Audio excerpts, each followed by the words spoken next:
Hey, I'm Gavin, and I'm going to take off my shirt. Do you get nervous when people start taking off their clothes on camera?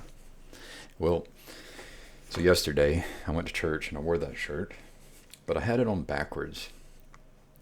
And we're leaving, and all of a sudden my wife's like, we're standing in line to try to leave church, and she's like, Gavin, your shirt's on backwards.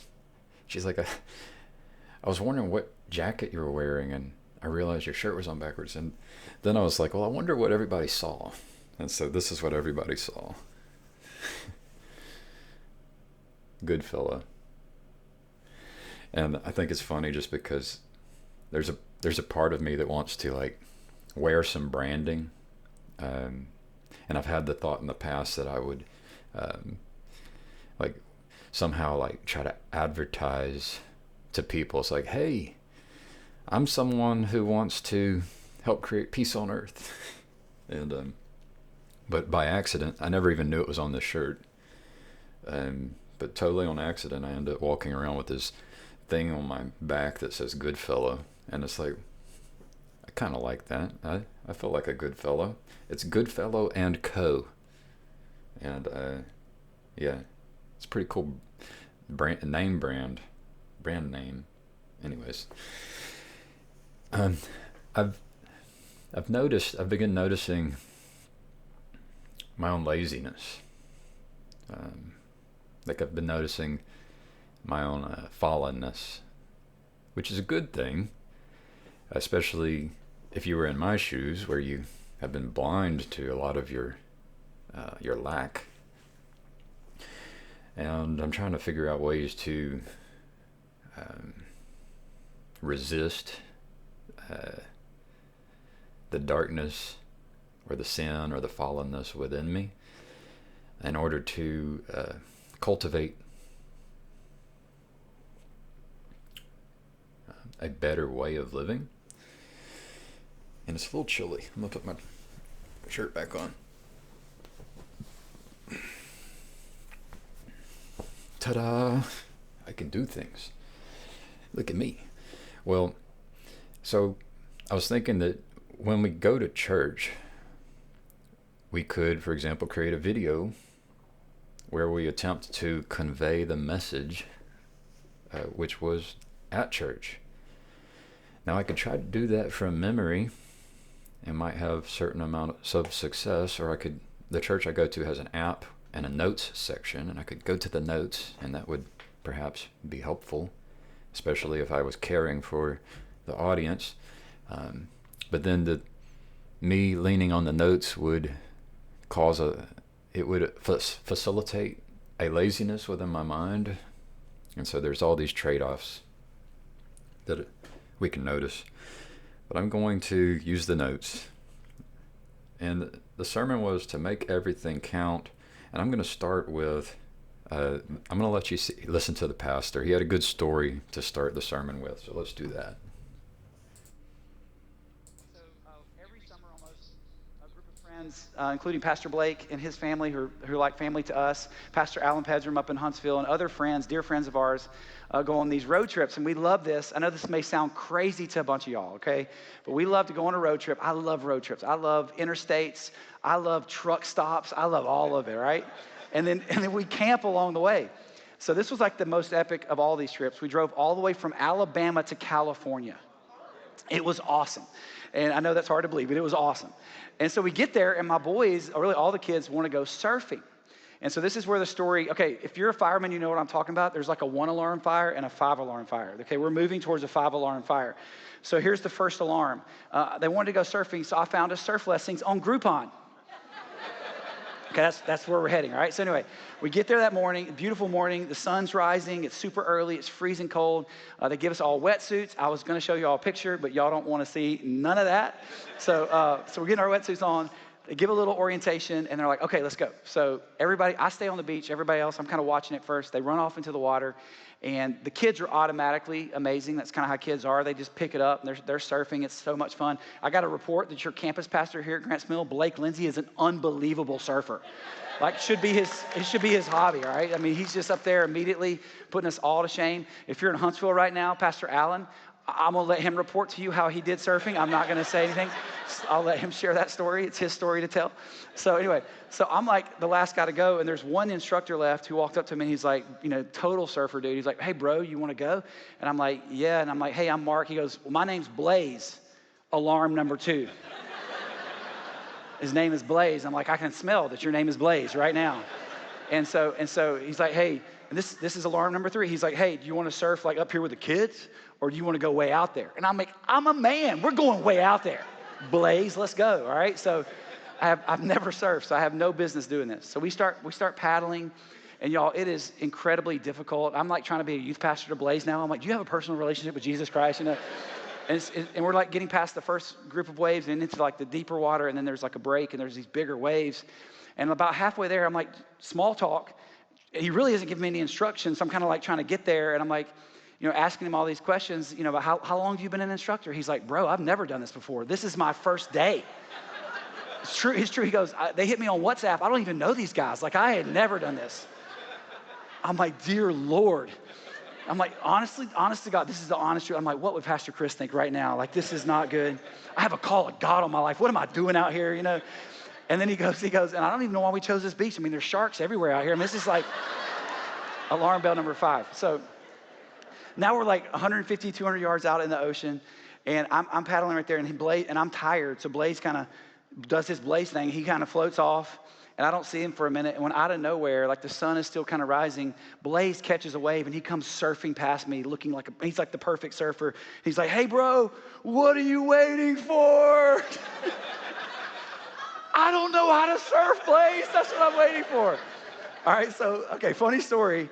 Here's the deal. By the way, I did catch a wave, and I surfed in because I'm still here today.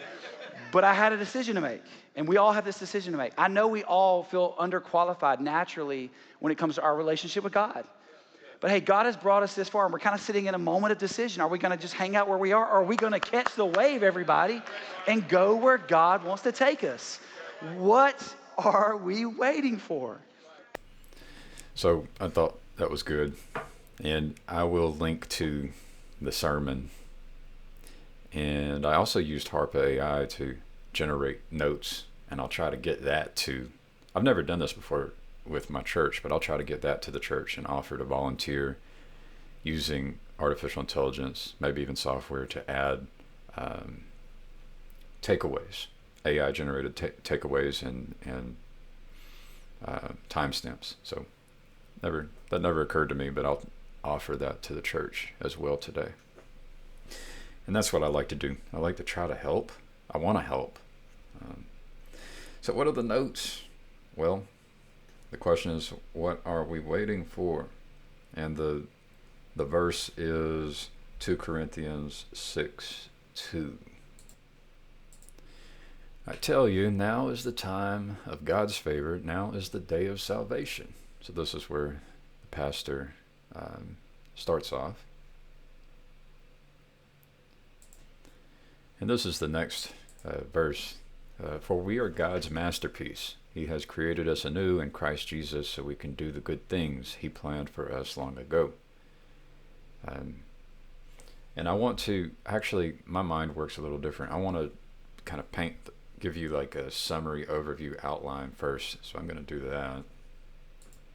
So the overview is that there are 4 M's the pastor talks about. The right mandate, the right mindset, the right method, and the right mates. And he said he used the word mates because he was looking for an M, and the only other M was mob, but the right people. And so this is these are the 4 M's that the pastor discusses. And so the right mandates, and he wanted to point at Jesus. And he tells a little joke about, like, if you're in church and they ask a question, the answer is always Jesus. And that's kind of funny, but also seems like a good answer. And so, what was the mandate for Jesus? Jesus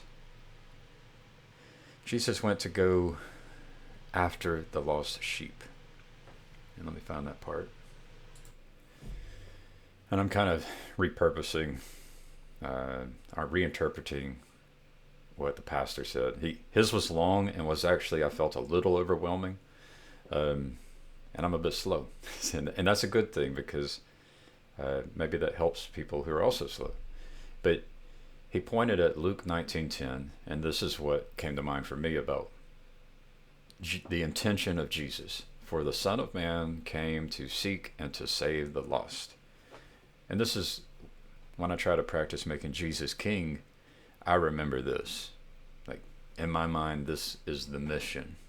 And it's really impactful for me personally because I lived for so long trying to be king and ignoring the lost sheep, not loving the lost sheep as a person, but believing that let's set those lost sheep to the side and allow all the elites to come in and provide for that lost sheep and not worry about their soul, about the peace within them, the love that they experience.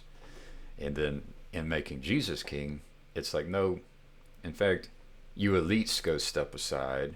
We're going to go get the lost sheep and we're going to raise them up above the elites.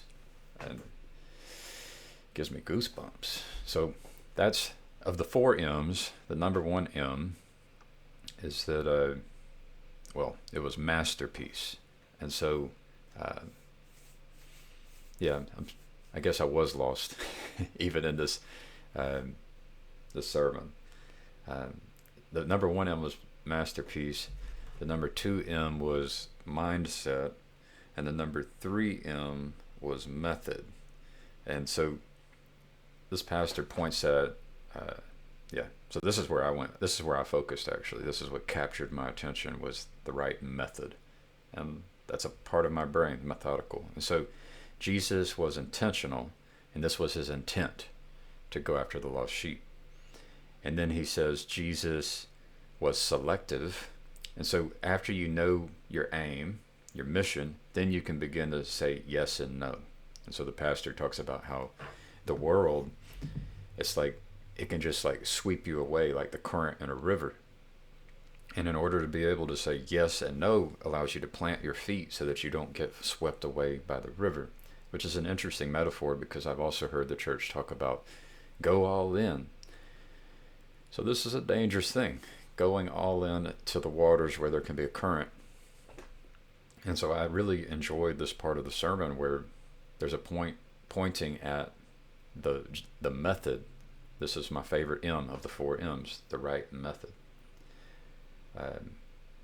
Be selective, be able to say yes and no. In order to be able to say yes and no, know your aim, be intentional. And then if ideally we are trying to serve Jesus, then we would know our king's aim, which is to go after lost sheep. Let me go back to the notes. Then it was Jesus was measured. And so this is where the pastor tries to point at identifying right activities. And he points at faith, relationships, personal growth, personal care, and serving others. Do them every day. Trust the process. And he says, don't feel shame for personal care. But you don't, how did he put it? I'm going to let him say it. I'm going to try to let him say it. That next one is massive, and this is big for some of you. Some of you are really good at taking care of everybody else, and you're really bad at taking care of yourself. And I would just encourage you today, take care of yourself. Do something every single day, and maybe it's physically. I love my mother-in-law is in this service as well. She parks at the back of every parking lot. Why? So she can get a few extra steps in before she gets into the office. Maybe it's something like that, simple, but it's just a way to continue to grow. And it's going to build your confidence. And then finally, just as always, we want to find ways to serve other people and from the overflow of our life to serve other people. So here's the... This is actually something I noticed doing this, using technology to help people with their timestamps and use AI and stuff that allows me to feel like I'm serving. And so, sometimes it's hard to see how you can serve, but it does feel good when you can serve. And I still didn't find the part that I wanted to find. Let me find that. So, pastors end up doing 3 sermons a day, and the one I watched was, I think, a little different than this one. But the point, the really good point he made, is like when you do self care, it's not something that you want to do all day, but it is something you want to do every day. There's a big difference. You don't just take care of yourself all day. Uh, that wouldn't be good. But it is something you want to do every day. And I thought that was a really good point. Um, there's an important thing about being able to juggle.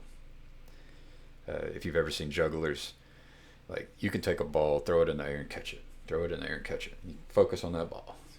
Now, he just gave us 5 things that he gave us so many things. It was hard to manage. So you can start with one thing, throw it up in the air and catch it. Now you want to have 2 things. Maybe you can throw it up in the air, throw it up in the air and catch it, throw it up in the air. And maybe you can step back and throw, catch. And maybe you can throw both of them and catch. And then, what about a third one? Throw. And it's just like, it becomes hard. Throw. And then you're starting catch, throw, catch, throw, catch, throw, catch, throw. And then you could do 4 or 5 things. And that gets really hard. But he emphasizes just take a step. He points at John Maxwell. I have that book, 21 Irrefutable Laws of Leadership. And he says how John Maxwell says it's like cutting down a tree with an axe. You can take a hit at it, come back the next day, take another whack at it. Eventually, you'll knock the tree down. It's interesting how the world works. The Creator created a world such that the temperature can get colder and colder and colder and colder until eventually it hits a certain amount and all of a sudden water starts freezing. So it's like you might not see results. You might go out there and you swing that axe, but you might not necessarily see results. But eventually, there will be a critical moment in which all of a sudden there's a change, there's a transformation. So these are the things that I took away. There was a lot of good in there, and some people can handle the whole package that he preached yesterday. But I would just focus on. I would focus on this part here, where it's the methods and the practices. And so, number 1, Jesus is the King. What was his intent? It was to come to seek and to save the lost. That was my King's mission. And when you can do that, when you can make Jesus King, and you know the intent of Jesus, you can then be selective. You can begin to firmly say no and firmly say yes and point back at Jesus and say, show me a better King. Then you can also be measured, so that you can identify the right activities. Just every single day, do some practices to be methodical, and you can work on. He pointed at these things.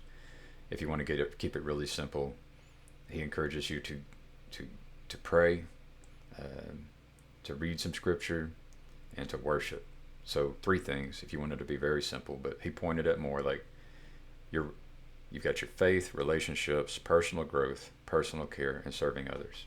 The personal growth thing, he points at the difference between trying and training, or practicing. That's why I say I practice making Jesus King. I'm just practicing. I don't have it figured out. And you do them every day. Trust the process. So I'd say that's the highlights for me. My intent is that these things I will be able to remember them more easily when I attempt to teach them. And I'm not a great teacher, and so it's a little bit of a self-care thing that I'm doing. I'll point at it. It's like what I'm doing. I'm trying to grow my faith. I'm trying to grow relationships. I'm trying to do personal growth. I'm trying to do personal care, and I'm trying to serve others, all in this one video. And then it can branch, and maybe I'll start seeing paths. Like I used HARPA AI generate timestamps and kind of an analysis of the whole thing that I watched yesterday, and then I can send a Google Doc off to my church in case they want to update the video to have timestamps, or in case they want to allow me to be an administrator of their YouTube channel so that I could add timestamps automatically. That would be a cool thing to be able to do. So paths can begin to open, and maybe not, and that's perfectly fine too. It feels good. I've been reading Rules for a Night, Knight, and I've been trying to read those every evening at dinner. And when I pick up the book, I try to remember, what did we talk about yesterday? What was our word? What was the chapter? These are very short chapters. Sometimes 2 pages, sometimes 4 pages. Very short stories. So with the family, we do that, and we read the chapter, and then we try to discuss the chapter. And so by doing that every day, it's more easy to remember the short story and remember the concept of the chapter. And so I'm trying to build relationships with that. I'm trying to work on personal growth for myself while being of service to the family. And the other thing I've been trying to do is our church has an app. You guys can download it. It's called, if you go to the app store, it's called Highlands, Highlands.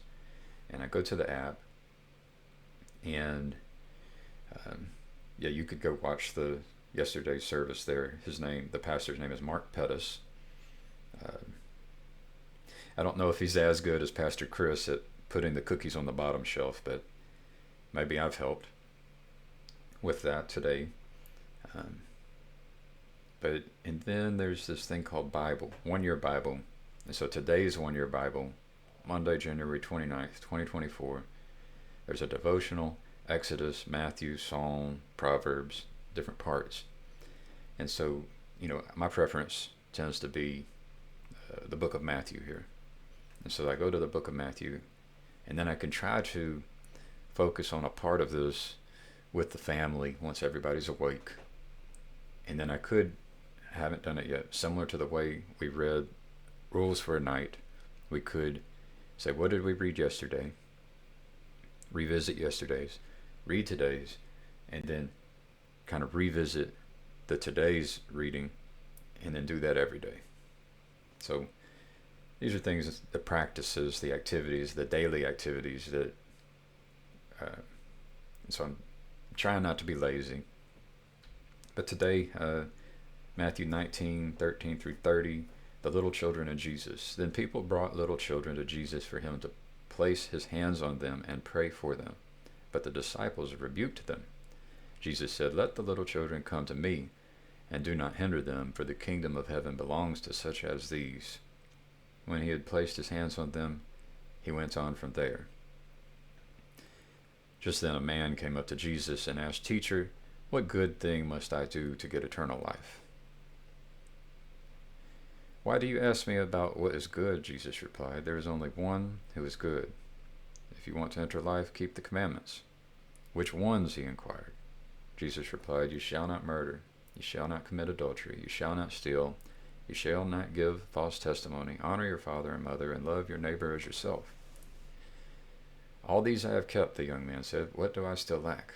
Jesus answered, "If you want to be perfect, go sell your possessions and give to the poor, and you will have treasure in heaven. Then come follow me." When the young man heard this, he went away sad because he had great wealth. That's interesting. And so that might be a lot for my children. I personally would want to focus on that part there where the wealthy man came.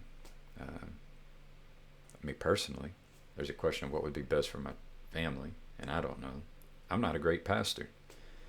I'm trying to study these pastors because I think they have a skill, a very good skill, a necessary skill that everyone could try to grow within themselves. No matter how good that, how developed it is, or how much lack there is within each of us, it can always grow if we practice it. But I really like the wealthy man because there's this idea that you can get closer to God no matter where you're at. And it's something to think about. My only criticism, this, how do you do criticism? My criticism of the pastor yesterday was that Jesus and the church and Christianity can be presented as something that is just all good, maybe even like something that is going to be a relief from suffering, and like, and he's right. But then there's also like this concept of being able to juggle two balls and maybe contradictory things even, right? And so it can be all good, and it can be relieving, and you can come to know God like you've never known God before. But then what comes to mind is, it's like this wealthy man. It's like you can go so far, but you can keep going, and it requires sacrifice. And that can be hard. And so there can be a next level of difficulty, and this kind of kindness and love of God, where God will meet you wherever you're at. And then there's like the ultimate of, for me, the ultimate, people like to point out Jesus and the blood of Jesus. But like, I think about Stephen, the first martyr in the New Testament besides Jesus, and it's just like, Stephen, people don't even know who Stephen is. And he got stoned to death. He got murdered. I think I have the story right. And it's like, that's what you have waiting for you if you follow this all the way to the end, is a good death. That is like, it might be hard to see how that's a good death, and it might be hard to see how death can be good. And there may have been some pain and suffering in doing all that and getting to that point. And so sometimes the church and Christians might paint a picture that looks like false marketing, something like that. So that's and how much of that do you present to the lost sheep? Maybe for a lost sheep, you go in and you comfort them. Maybe for your children, you don't necessarily focus on Stephen. And maybe you don't focus on like I wanted to show my son, I was like, hey, do you want to see what Jesus went through? And I was going to pull up like the Passion of the Christ scenes, and he's just like, no, I don't want to see it. I said, fair enough, because it's like, there's a part of me that wants him to see the truth. I like to let him see that I struggle and wrestle with these things that the church believes. And he said, I trust you more than I trust them. And I said, hold up. So I've been wrong before. I might be wrong here. There's a chance I'm wrong. So my hope is that he sees that I'm displaying some amount of humility while still seeking. So, well, have a good day. Let me know what you think. And time to get to work.